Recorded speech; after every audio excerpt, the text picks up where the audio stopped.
Okay, so as we begin the what if, I have to take a note of a couple things here. It'll only be a minute or two, I promise. First thing I need to make note of is this is not like the first chapter of Scarlet Blooded Sisters on this channel, or SBS for short, as I will most likely call it. This will be a more traditional what if, being a recap of what happened. Hey, I just started. Nice. The rest of this story, which I honestly recommend more than this video, is on my Wattpad, which I will put down below. I think it's pretty okay. I liked it a lot more when I wrote it than I do now, but I'm the writer, so of course, obviously, I think I can do better. And this one is just a recap of what happened. I did put up a community post before recording this, explaining my light goals. However, I'm going to make an exception for this video and say if you go to the last video, Scarlet Blood Sisters, and get that to 106 views and 10 likes, I will make the next part of this story saga. Scarlet Blood Sisters is already done, so I don't know what you would call that. The next arc of DragonBallxTouhou. I don't know how to word it, but whatever. I think you get what I'm trying to say, and I'll see you later. Goodbye. Starting with the events of Chapter 2, Sakuya Izuyoi is searching for Flandre Scarlet. I hope I'm saying all these names correct. Feel free to correct me down in the comments below. More comments means higher, what's that right word? YouTube algorithm? I don't know, but you get what I'm trying to say. Go ahead, just argue in the comments. Do it for me. It's for the algorithm. However, there was no luck, as she narrowly missed the young vampire. We then cut to Goku, who is heading to Master Roshi's. His body's changing, but he can't quite understand that. So he puts it up to a fighting technique. Mei Ling used some kind of fighting technique that diverted Goku's attention to her boobs, which distracted him. He has a short introductory with the group, consisting of Roshi, Krillin, and Yamcha. However, they have no idea what to tell Goku, partially because, well, the birds and the bees, but also because they don't want his mother killing them.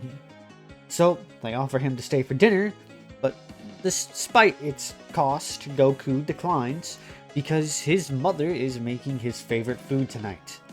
So he leaves and plans to ask what this birds and bees Roshi's mentioned is about. That poor old man. As Goku's flying home, he feels a tingle, like an attraction to something. He looks to the sky and sees a figure with glowing wings near the moon. Goku's curious and approaches, revealing Flandre Scarlet. Scarlet and Goku are very curious about each other. Flandre has an alien-looking wings and scarlet eyes. Goku has a funny cloud and a monkey tail. But he claims he's not a yokai, he simply ate monkey fruit when he was a child. Flandre is surprisingly able to ride the Nimbus Cloud, showing that she is indeed pure of heart. Flandre eventually asks Goku if he can play with her, but he explains that he's not supposed to be out on a full moon, or a dangerous monster comes in. Flandre points out that the moon is a sea, not full. She was right, it wasn't full. So they suppose they were okay. Flandre asks if he's strong, and he says that he's one of the strongest martial artists in the world. Flandre is interested in Tenkaichi Budokai, and Goku gives a brief explanation. Flandre is positive she'd win, but Goku's also confident in his strength. Flandre explains that her older sister, who will rule the world and turn the sky blood red, couldn't beat her. Eventually, they decide to have a sparring match, but since Goku can't fly, it has to be closer to the ground. But as they're about to start, Goku feels a threat close by, and barely dodges a knife. In Chapter 3, Sakuya assaults Goku and Flandre, though mostly Goku. Goku is greatly thrown off by the knives being thrown at him. Sakuya reveals herself and threatens him, but Goku doesn't back off, so Sakuya begins to fight him. Her ability to stop time and create clones, or whatever those gray copies are, really throws Goku off. As Goku fights off Sakuya, he's cornered by her time powers. Before Sakuya could finish him off though, Flandre blasts her with her own blast, and it blew up in the distance, with Sakuya assumingly inside the radius. Flandre then decides that, with Sakuya out of the way, she can play now. Goku pulls the knives out and explains he needs to be patched up, but they have fun games at home and good food at his home. Flandre pouted, but agreed to follow him, as long as they would be having fun. That's all she cared about. In Chapter 4, when Goku got home, he received a scolding from his mother, worried about where he was and why he was so late. Even though he felt his ki spiking, she didn't bother asking about that. She noticed Flandre and immediately deduced that she was a vampire. We don't know how, it's one of those anime things, I guess.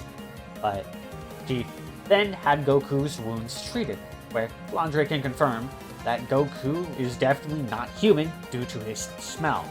The smell of his blood was very different from a human, but she couldn't quite put her finger on it. He wasn't that intelligent. She's just a little girl. All she cares about is flying. Minako felt uncomfortable about the vampire. Something about her ki made her feel a discomfort she hadn't felt before. There's something to it, something deeper. Regardless, Flandre stayed for dinner, and the two children seemed to be quite similar to each other. Minako allowed them to play for 1 hour, and after that, Sakuya had arrived. Flandre would ask if they can play again, and Minako said that as long as she didn't show up so late, that it'd be okay. This was fine with Flandre, despite the fact that would imply that she has to come out when the sun is up, who left to go home with Sakuya. In Chapter 5, Flandre shows up the next day at about sunset. He's wearing sunscreen, so she was able to handle the sunlight with some irritation. Goku was glad, but Minako didn't like Flandre. However, she was happy Goku was playing with someone his age. Well, mentally his age, or physically, she's probably a couple hundred years old, but Minako wasn't going to ask for details. Flandre takes the term play differently, though, and rocks Goku's shit, for lack of better words. And after a short scuffle, Minako sets down the law. Flandre is about to be a little brat, but Mei Ling teaches her about having to control her power, and informs her about the World Martial Arts Tournament. However, as Mei Ling was talking to them, they noticed that a storm was brewing in the distance, and that the sky at that storm was turning a very blood red. And everyone, despite Minako telling them not to follow her, decided to fly towards the storm after Minako, who already left. Chapter 6 is a combat chapter, where Minako arrives at the Scarlet Devil Mansion and faces off against the time-stopping Maid Sakuya. With strange powers, but the power difference between them made the time abilities useless.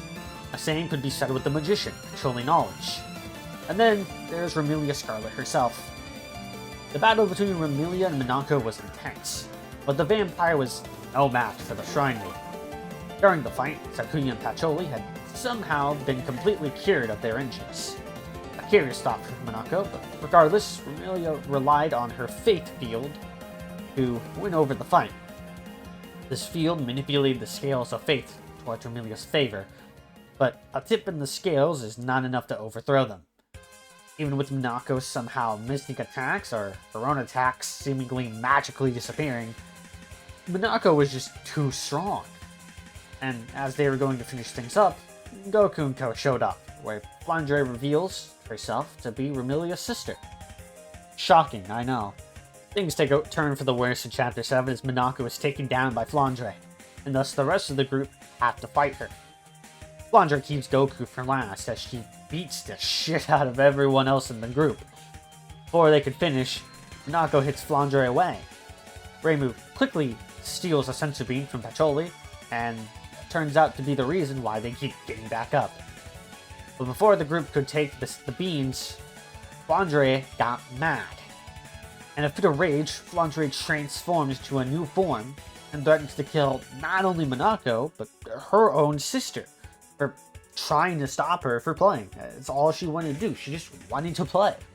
But, well, I guess we'll have to see. In Chapter 8, Remilia decides that her and Minako need to work together. However, they quickly realize that, even while working together, Lingerie's transformed strength is overwhelming and suffocating in comparison to theirs. Minako has an idea, but she needs time to focus. Amelia agrees to try her best, but just like Minako, her fate manipulation doesn't work against someone so much stronger than her, and she can only do so much. As the sisters fight, Minako begins to charge her shrine-needing abilities. Silver aura surrounds her, and heat begins to build. But before she can finish her transformation, technique, whatever it was, she had to stop and deflect an attack. Lingerie is far too destructive and random, even when she was distracted to properly concentrate. And when Minako tries again, she can't get any power, only the heat. As Minako goes back into the fight, she notices Goku's energy starts spiking. Her eyes widens as she looks up. Even though it was covered by the scarlet mist, tonight was a full moon. She tells everyone to cut off his tail, but before she could finish, she got kicked into the ground and knocked unconscious with bloody vision. Goku snaps as he looks at the moon and begins transforming. He feels a power trying to claw its way out, and the dam breaks. A yellow aura flashes through the air as Goku turns into the Ikari form, wrathful form, whichever you want to call it. And then, Goku begins fighting Flandre, somehow learning how to fight as he fights. As they were fighting though, Jolie explains that the reason Goku did this, instead of turning into a great ape, would be because of the Blutz waves that were being blocked. There were enough Blutz waves to trigger the transformation, but not enough to finish it. So Goku's body adapted to the next best thing, and he turned Ikari. This went over everyone's head, but she simplified it to red clouds equals no big monkey. Goku and Flandre's fight was intense, emotional, chaotic, but eventually, with a strong Kamehameha wave, Goku won the battle, and the two of them gave up for another day. Chapter 10 is the final chapter in this story. Aside from the information guide on Chapter 11, Goku thinks about his adventure after the events, and he comes to be sad about it. He got really close to Flandre as one of his only friends, and really, this only happened because they wanted to go outside during the day. And it's not a crime to want that, is it? If only he could just wish that to no longer exist. If he could just wish for them to not be allergic to sunlight. Oh wait, he can't. Goku goes across the orb, the globe. I guess the planet is an orb if you think about it, but whatever. You get what I'm trying to say. Gathering the Dragon Balls, and he summons upon Shinron to give the vampires immunity to sunlight. Afterwards, the Scarlets move their mansion to the Hakare village, the first new residence since Mei Ling, and they both agree to keep an eye on the kids. They both turn into adults in 5 years, and neither of them want their nephews or grandchildren yet. And that is it. A very, very summed-down series of events. I highly recommend the actual Scarlet Blood sister story on my Wattpad below. While, as I said earlier, or I think I said it earlier, it's not amazing, it's not perfect, but I think it's pretty good, especially for my writing skills and a fan fiction. It also does pretty good on the stars and whatnot on Wattpad. As I said before, if you want the next part to this DragonBallxTouhou saga, get the last part, Chapter 1, to 106 views and 10 likes. That's, there's like, what? I can check right now what that video was at. Hold on, I'm looking. I have opened up my phone. I'm scrolling. I'm scrolling. I'm still scrolling. I'm looking. You're at 9 likes and 158 views. So, literally, only one of you guys, has to go back onto the last video and leave a like. And I will release the next part to the series whenever I get the time to. But until then, I'll see you later. And goodbye.